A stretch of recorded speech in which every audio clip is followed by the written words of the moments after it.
I want to talk to you for a minute about number sequences and show you a relationship between a couple of sequences that I like. First of all, I have over here the sequence of odd numbers, 1, 3, 5. If I ask you what the next number in that sequence is, you'll say 7. If I ask you what the number after that is, you'll say 9. And then the sequence of odd numbers continues on in that pattern forever. So when we look at a relationship between numbers like this and then fill in the next number based on the pattern that we see, we're using what's called inductive reasoning. Here's our next sequence. Sequence of squares. First number in the sequence is 1. Next number is 4. The number after that is 9. If I ask you what the next number in the sequence is, you'll tell me 16. If I ask you what number comes after that, you'll say 25.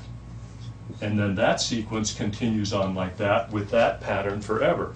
So this is 1 squared, 2 squared, 3 squared, 4 squared, 5 squared. The next one would be 16 squared. Now I have this book, the Book of Squares, written by the mathematician Fibonacci in the year 1225. And here's what he says in the very first paragraph. I thought about the origin of all square numbers and discovered that they arise out of the increasing sequence of odd numbers. Then he goes on to explain what he's talking about, but I'll show you what he's talking about. What Fibonacci is saying is that this sequence of squares can be built from the sequence of odd numbers. And it looks like this. 1 is the first odd number, and that happens to be equal to the first square.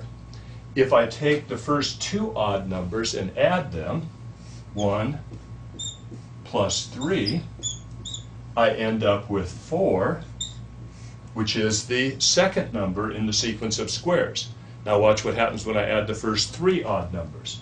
1 plus 3 plus 5, that's going to give me 9, which is the third number in the sequence of squares. One more time, I'll add the first 4 odd numbers,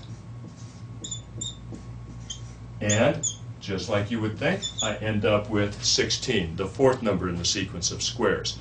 So Fibonacci recognized this relationship in the year 1225, and that's how he starts his book, The Book of Squares. And it's a very nice relationship because if I add the first 2 odd numbers, I get the second square. If I add the first 3 odd numbers, I get the third square. The first 4 odd numbers, I get the fourth square, so on and so forth. So it's a very nice relationship between those 2 sequences.